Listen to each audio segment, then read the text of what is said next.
사무엘상 20장 24절입니다. 우리는 이 사무엘상 20장을 보면서 삶을 지배하는 원칙들, 이런 관점으로 어제 말씀에서 봤습니다. 이게 오늘 말씀도 계속해서 이어지는 건데요. 우리의 삶을, 신자의 삶을 지배하는 원칙이 뭐냐 하는 것을 우리가 생각을 할 때 이 본문에 보니까 하나님 앞에서 하나님의 살아계심을 두고 이 요나단과 다윗이 서로 언약하는 그런 내용이 나와요. 그래서 이제 그 11절에 들로 가서 23절을 보면 여호와께서 너와 나 사이에 영원히 계시다, 이렇게 표현을 하는 그런 내용들을 우리가 봤습니다. 하나님께서 살아계신다, 우리와 함께 하신다, 우리의 모든 삶을 지켜보고 계시고 인도하고 계시는 그런 분이다 하는 것을 놓고 요나단과 다윗이 언약을 하죠. 그 언약을 하나님과의 언약이 아니라 인간 간의 언약인데도 그것을 신실하게 지키는 그런 두 사람의 모습. 하나님과의 언약은 말할 것이 없는 거죠. 근데 이스라엘은 그 역사 속에서 하나님과의 언약도 계속해서 어기고 엇나가는 모습을 보여왔어요. 그런데 이 두 사람은 인간과의 언약도 신실하게 지킨다 하는 것이 이 본문이 말하는 첫 번째 이야기라고 할 수가 있습니다. 근데 오늘 이제 24절서부터 문단이 둘로 나누어지는데 31절까지 그리고 32절부터 42절까지 그렇게 둘로 나누어집니다. 이 첫 번째 문단은 사울과 그 어떤 대조적인 요나단 그리고 다윗의 모습들을 보여주고 있고요.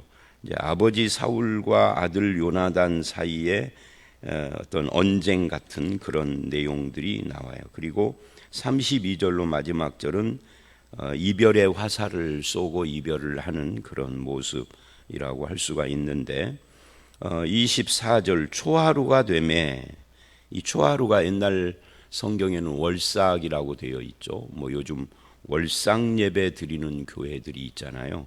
근데 그 월삭 예배는 성경적이지 않습니다. 이제 구약에 있는 것을 그대로 용어를 갖다가 그대로 써먹고 단지 헌금 내는 것으로만 바꿔놓은 건 불법입니다. 성경적으로 예수 그리스도를 배제한 거죠. 구약의 모든 제도들, 특히 제사라든지 뭐 이런 것들은 다 예수 그리스도에게서 성취된 것이라 신약에 와서는 더 이상 그런 거 하지 않아요. 안 해야 하는 것이고요. 어쨌든 월삭이 됐습니다. 초하루가 되매 왕이 앉아 음식을 먹는, 이게 아마 풍습인 것 같아요. 이제 초하루니까 한 달에 한 번 찾아오는 거 아니에요. 그러니까 한 달에 첫째 날은 함께 음식을 먹는다, 뭐 이런 의미인 거죠. 왕과 신하들이 다 같이 모여서 음식을 먹는데 다윗이 오지 않은 거예요. 다윗이 오지 않는 이유를 사울은 스스로 무슨 사고가 있는가 보다, 그래서 부정한가 보다. 이 부정하다, 유대인들은 이 부정하다라는 것에 굉장히 민감하잖아요. 부정하니까 참여를 못했는가 보다, 다음 달에는 오겠지, 뭐 이렇게 생각을 했던 거예요. 근데 이것도 참 재미있는 거죠. 부정하다라는 것의 원래 출발이 출애굽기 레위기의 율법에 있습니다. 그러니까 하나님께서 명령하신 말씀을 기준으로 해서 정하다, 부정하다 이렇게 하는 거니까 이게 굉장히 종교적인 의미인 거죠. 그런데 사울의 그런 생각과는 달리 사울의 삶은 신앙적이지 않죠. 종교적인 용어들인데 신앙적이지 않은, 이건 사울만 그러나요? 그렇지 않습니다.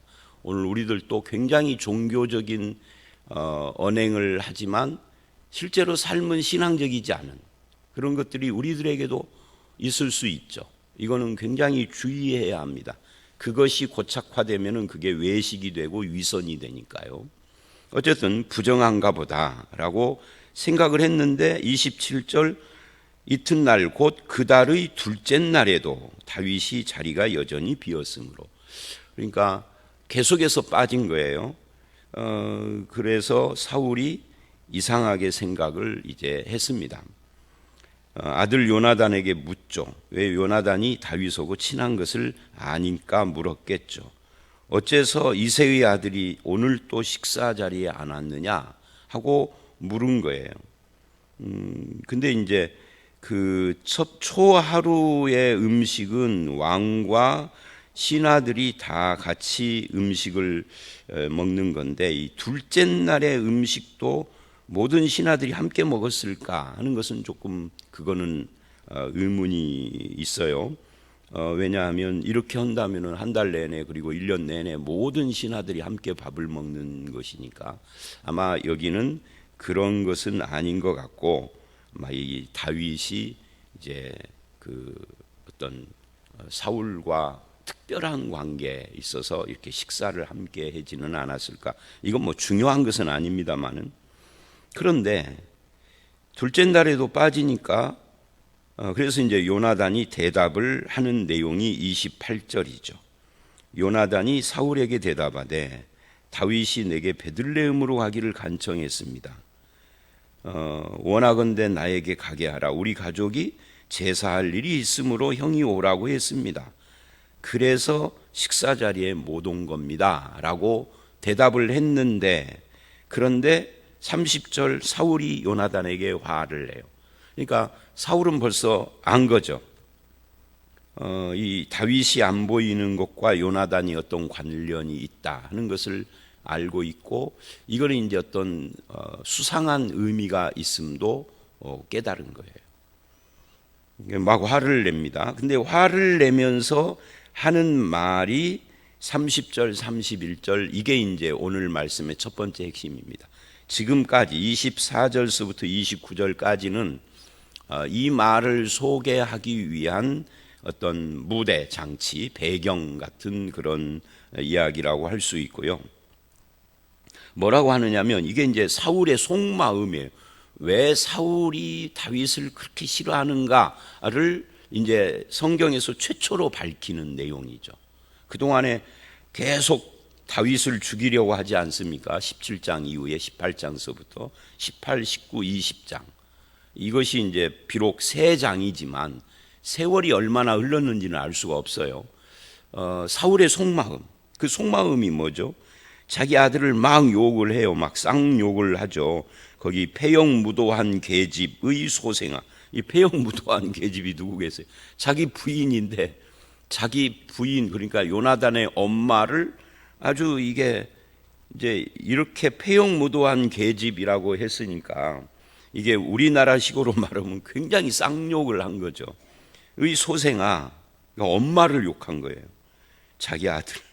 네가 이새의 아들을 택한 것이 내 수치, 내 어미의 벌거벗은 수치가 됨을 어찌 알지 못하느냐.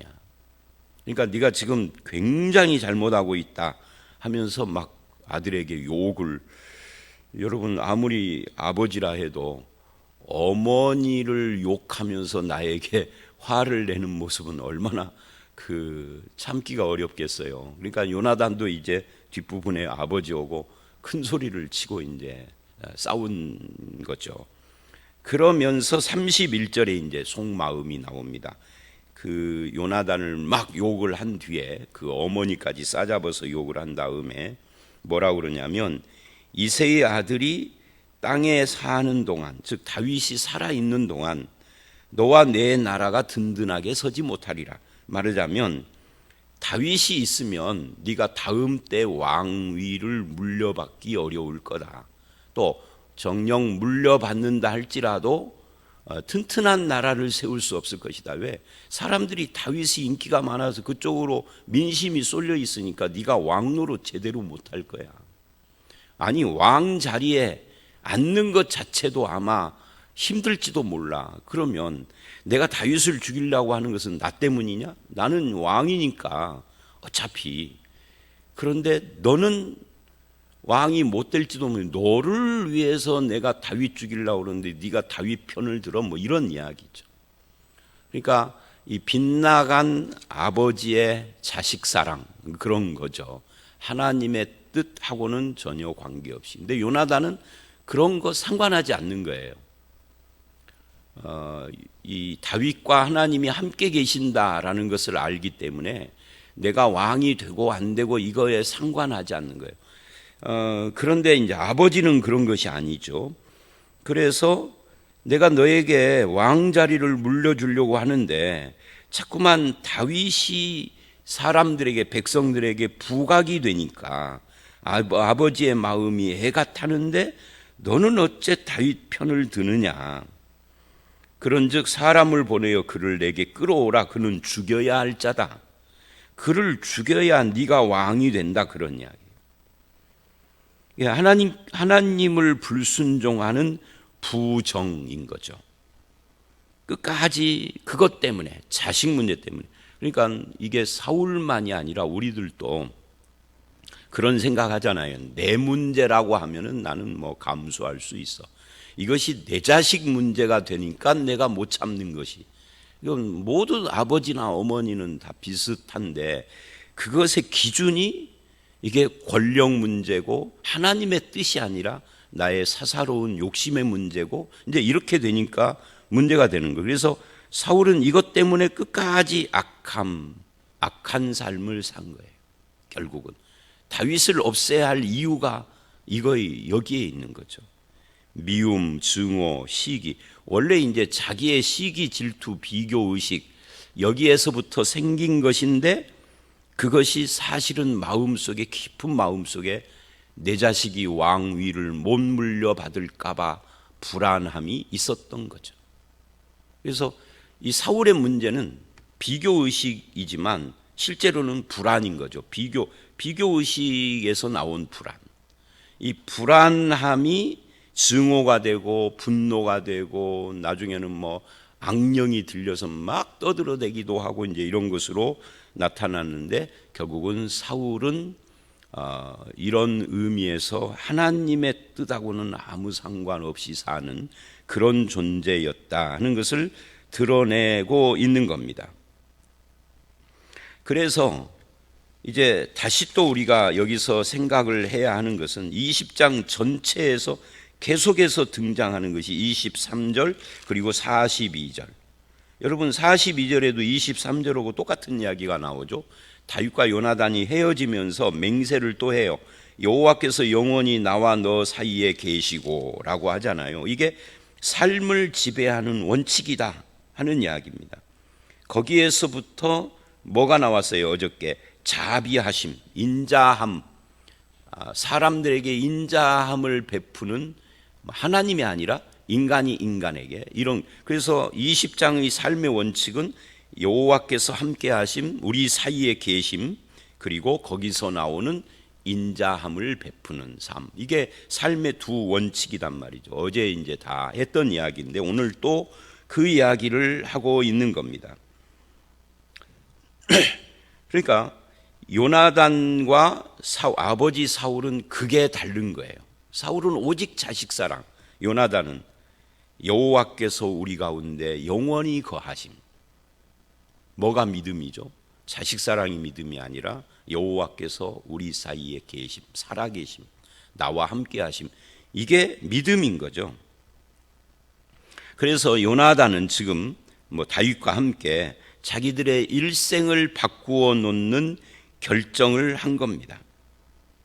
사울의 마음이 다윗에게 부드러우면 계속 남아서 사울의 신하요 그런 삶을 사는데, 사울의 마음이 다윗에게 악하면 이별하는 거예요. 그래서 다윗이 독자적인 길을 가는데, 사실은 그렇게 하는 것이 사울에게는 더 위험한 것임을 모르고 있는 거예요. 그래서 이제 21장 내일 말씀서부터는 다윗이 쫓기는 삶을 사는데, 참 재미있는 것이 그거예요. 이 쫓기는 삶을 사는 21장서부터 본격적으로 다윗이 민족의 지도자로 부각이 되고 훈련을 받아요. 그러니까 삶의 고난이 사람을 세워가는 그런 거라고 할 수가 있는데, 이제 결국 여호와께서 너와 나 사이에 영원히 계신다 하는 이 두 사람의 그 어떤 신앙 고백과 약속, 그것이 하나님께서 다윗을 인도해 가는 그런 모습이다라고 할 수가 있는 겁니다. 그래서 우리의 삶에서 어떤 것을 결정하고 어떤 것을 행하는 모든 것이 하나님의 인도라는 것을 믿고, 우리들 가운데 계시는 하나님, 이거를 늘 고백해야 해요. 근데 사울은 그런 거 관심이 없어요. 오직 내 아들에게 이 왕자리를 물려주는 이 욕심으로 가득 차 있는 겁니다. 그래서 죽여야 된다 하는 거죠. 이 핵심이 30절, 31절, 특히 31절에 그 사울의 마음, 속마음이 담겨져 있습니다. 그리고 이제 두 번째 문단인 32절서부터 42절은 이별의 화살입니다. 이 사람의 마음과 삶, 그리고 인간관계 속에 무엇이 가득한가, 무엇에 사로잡혀 있는가에 따라서 그 나타나는 모습이 전혀 달라지죠. 그러니까 한 사람의 어떤 행동은 행동이 아니라 그 행동을 하게 된 그 사람의 속에 있는 것이 드러난 거예요. 그래서 그것이 이제 반복돼서 인생 속에서 몇십 년을 반복되면은 결국 그 사람이 그런 사람인 것이 굳어지는 거죠. 그래서 이제 그 유명한 말이 40이 넘으면 자기 얼굴에 책임져야 한다는 것이 그런 의미죠. 40이 넘었으면 40년 동안 어떤 삶을 살아온 거잖아요. 반복적으로 어렸을 때부터.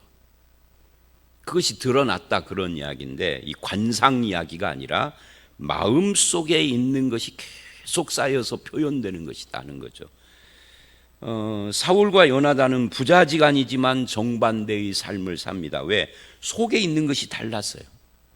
요나단은 하나님이 계셨고 사울은 그러지 않아요. 하나님이 떠난 삶을 살고 있는 겁니다. 악령이 충만해서 시기, 질투, 경쟁심, 분노, 불안, 비교의식, 권력욕, 30절, 31절에서 본 것처럼 이런 것들이 가득 찬데 이거를 드러내지 않고 속에서만 계속 쌓아오다가 지금 드러낸 거잖아요. 며칠 전에 제가 그 말 했잖아요. 사람이 속에 있는 것을 말로 표현하면 문제가 생기기 시작하는, 이 속에 있는 것이 말로 표현되는데 말로 표현되는 그때가 아니라 사실은 속에 차곡차곡 쌓여왔던 세월이 있었던 거죠.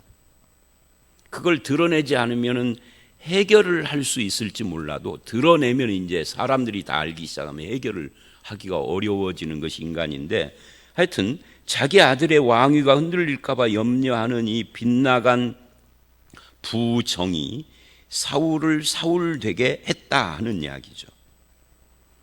그래서 드디어 33절을 보면 이제 32절에 요나단이 반항을 하고 사울이 요나단에게 단창을 던져 죽이려 한지라. 이게 얼마나 모순입니까? 31절에 내 아들에게 왕위를 물려주려고 하는 마음이 강해서 그런 행동을 하고 말을 했는데 그 아들을 자기가 죽이려고, 이거 완전히 모순이잖아요, 모순. 그런데 사울은 그렇게 해요. 이 정상적인 사람이라는 있을 수가 없는 행동을 한 건데 이제는 단순히 내 아들에게 왕이라고 하는 차원을 넘어서 버린 거죠. 그것이 자기 속의 이유였는데 이제는 그것을 넘어서서 자기도 어떻게 못하는 무엇인가 지배를 받고 있는 거예요. 그게 악령인 거죠. 이제 이렇게 되면 자기가 자기 삶을 컨트롤이 안 돼요. 이거는 사울만이 아니라 우리도 똑같아요. 그래서 이렇게 비정상적인 모습을 봅니다. 그게 어디에서 나오는 거라고요? 그 마음에 가득한 것이 무엇이었는가에서 나오는 것이다. 그래서 예수님이 그렇게 말을 하죠. 더러운 것이 뭐냐 할 때 네 마음 속에 있는 곳 하면서 쭉 이야기를 하죠. 마가복음 7장에 보면 네 마음 속에 있는 것 곧 음란과 호색과 뭐 시기와 미움과 하면서 쭉 이야기를, 그것이 마음에 있는 것이 겉으로 드러나는 것이다. 그래서 마음속이 더러운 거지 먹는 음식이 더러운 건 아니다. 바리새인들에게 그렇게 이야기를 해요. 바리새인들은 먹는 외적인 거 가지고 자꾸 시비를 하고 그런 거예요. 신앙도 마찬가지죠. 신앙은 우리 속에 있는 거지 이 겉으로 드러나는 행동으로 종교적인 척하고 신앙적인 척하고 그걸로 되는 것이 아니다. 네 속에 뭐가 있느냐가 중요한 거다. 근데 요나단은 속에 뭐가 있어요? 여호와께서 살아계심이 있는 거죠. 제가 어제 어떤 분을 만나서 대화를 하는데 우리 교회 성도님이 아니에요. 본인 교회가 얼마나 어려운 상황인가. 그래서 사람들이 이제 교회를 이탈해서 흩어지려고 하는데 그런데 사람들을 진정시키고 흩어지지 말아라. 우리가 비록 교회에 머물기가 어렵지만 하면서 이제 진정시켜 놨다고 그러면서 막 울고 그래요.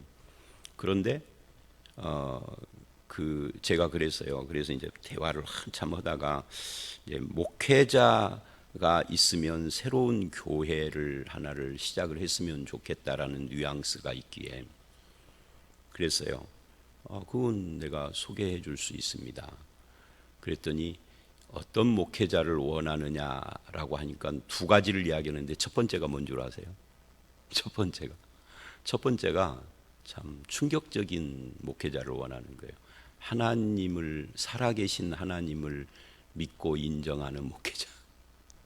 충격적이지 않아요? 아니 목회자는 당연히 하나님을 믿죠. 근데 그런 목회자를 원한다는 거예요. 제가 그 말을 듣고 표현은 안 했는데 속으로는 상당히 충격을 받았어요. 그러니까 지금 이분들이 느끼는 것이 목사들 중에는 하나님을 안 믿는 목사도 있다라고 생각하는 거잖아요. 왜 그럴까요? 경험한 거잖아요. 그래서 충격받았어요. 두 번째는 뭘까요? 성도를 사랑하는 목회자. 근데 두 번째는 그렇게 충격을 안 받았는데 첫 번째가 충격적이더라고요. 외지가 안 오면 목회자를 원할 때 뭐 설교 잘하는 사람, 뭐 인품이 어쩐 사람, 뭐가 목회 비전이 뭐 이렇게 말을 하는데 난 좀 목회자 좀 소개해 주세요 하는 또는 목회자에 대한 이야기를 하는 성도들을 그동안에 많이 만나봤지만 이렇게 이야기하는 분 처음 봤어요. 하나님을 믿는 목회자. 거꾸로 말하면 하나님을 안 믿는 목회자도 있다 하는 이야기죠. 그 하나님을 안 믿는 목회자가 입으로 하나님을 안 믿는다고 할까요? 안 할까요? 안 하죠. 늘 목사니까 항상 무슨 말을 하면 하나님 자를 막 입에 달고 살죠. 근데 교인들이 볼 때는 하나님을 안 믿는 것 같아. 늘 하나님 이야기를 해도. 그런 이야기예요. 속에 가득한 것이 드러나는 것이죠. 근데 아버지와 아들이 틀려. 속에 가득한 것이. 요나단은 여호와의 살아계심을 믿고 있고 사울은 그까짓 것 오직 내 아들에게 왕위를 물려주는 것만 가득하고 그런 거죠. 그래서 이제 그런 그 단창을 던져서 죽이려고 하고 요나단은 아버지가 그래도 요나단은 이전까지는 바로 직전까지는 아버지 편이었잖아요. 다윗에게도 다윗이 네 아버지가 나를 죽이려고 아니야 우리 아버지 그런 분이 아니야 이랬잖아요. 근데 이제 알았어. 33절 요나단이 그 아버지가 다윗을 죽이기로 결심한 거 이제 알았다. 그래 얼마나 슬퍼요. 그래서 34절 슬퍼하죠. 심히 노하여 식탁을 떠나고 심히 노하여 식탁을 떠나는 거 보니까 아버지에게 한마디 했겠죠. 그 달 둘째 날에는 먹지 아니하였으니까 밥 먹으러 왔다가 밥도 안 먹고 이는 아버지가 다윗을 욕되게 하였으므로 다윗을 위하여 슬퍼함이었더라. 충격을 받은 거죠. 아버지의 이 권력 집착의 모습을 통해서 그리고 그 다음에 이제 35절 다윗과 요나단이 약속대로 화살을 쏘고 이제 저는 젊었을 때 이 화살 쏘고 하는 이 에셀바위 이야기에 대한 설교를 여러 번 들었는데 화살이 어쩌고 이 화살은 무슨 의미를 가지고 있고 바위는 뭐고 앞에다 쏜다는 건 뭐고 근데 여러분 그거 영적인 의미가 있는 거 아닙니다. 그냥 약속이죠. 다윗하고 앞에다 쏘면 오라는 거고 뒤에다 쏘면 가라는 거고, 그냥 약속이 거기에 영적으로 앞은 뭐고 뒤는 뭐고 화살은 뭐고가 아닙니다. 다윗의 물맷도 5개가 뭐 모세오경이고 그런 거 아닙니다. 그냥 돌은 돌인 것이지. 성경 그렇게 보면 안 되고요. 그래서 쭉 이제 사환을 놓고서 그렇게 하고 41절 아이가 갔습니다. 그러자 이제 둘이 만난 거예요. 41, 2절 다윗이 바위 남쪽에서 일어서 땅에 엎드려 3번 절한 후, 왕자니까 서로 입맞추고 같이 울되 다윗이 더욱 심하더니. 여러분, 입맞춘다 하는 말은 우리나라 문화에서는 뭐 이상하게 보이지만 이들 문화에서는 뭐 지금도 서양 사람들 입맞춘다는 것이 키스한다는 이야기가 아니에요. 그러니까 뭐 이렇게 서양 사람들이나 중동 사람들 보면은 처음 만난 사람도 끌어안고 볼에다가 근데 볼에다가 실제로 입을 대는 것도 아니에요. 그냥 볼만 대고 입으로 이렇게만 하는 거지. 근데 하여튼 인사법인 거예요. 인사법. 우리가 뭐 포옹을 한다든지 악수를 한다든지 하는 것처럼. 하여튼 그렇고요. 그리고 이제 42절 요나단이 다윗에게 이르되 평안히 가라. 우리 두 사람이 여호와의 이름으로 맹세하여 이르기를 여호와께서 영원히 너와 나 사이에 계시고. 이게 이 20장 전체의 핵심이죠. 아까도 말한 것처럼 여호와께서 우리 가운데 계신다. 이게 요나단을 컨트롤했고 다윗을 붙잡고 있는 것이고, 앞으로도 이들 두 사람이 죽을 때까지 이거 붙잡고 사는 거예요. 그리고 또다시 말을 해요.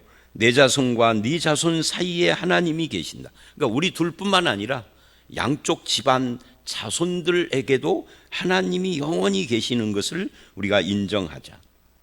그래서 어제 말씀에 우리 자손을 죽이지 않고 내 자식을 후손을 뭐 이런 이야기를 했었잖아요. 그런 이야기를 또 하고 이제 헤어지는 것입니다. 여러분, 이제 오늘 말씀 여기까지인데 여러분의 삶에도 여호와께서 함께 계십니까? 여러분의 부부 관계에도 여호와께서 계시고, 부자 관계에도 그렇고, 또는 여러분의 교회, 신앙, 여러분의 삶의 현장에 하나님이 함께 계신다 하는 이 의식, 믿음, 그것을 근거로 하고 말하고 행동하고 하고 계십니까?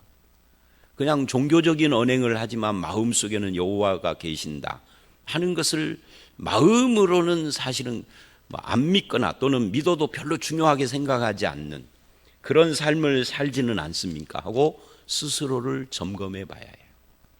나는 말로만이 아니라 실제로 내 마음속 깊은 곳에서 하나님이 살아계심을 믿고 행하는가에 대해서 아멘, 그렇습니다. 나도 그렇습니다. 나도 요나단과 같이 다윗과 같이 살아계시는 영원한 하나님 앞에서 살기를 원합니다 하는, 이것이 경외하는 거예요. 그래서 경외에 대한 설명을 제가 할 때마다 그 말을 하죠. 하나님의 눈초리 앞에서 사는 거다. 그 말이 이 말인 거죠. 뭐 여러 가지 구구한 거 갖다 붙여도 결국 그건 거예요. 하나님 눈앞에 내가 살고 있음을 잊지 않는 삶 살아가시는 저와 여러분들이 다 되시기를 바라고, 그것이 마음속에 깊이 수십 년을 쌓여서 나오는 언행, 그것이 여러분의 삶이 되시기를 주의 이름으로 축원합니다. 함께 기도하겠습니다. 하나님, 그렇습니다.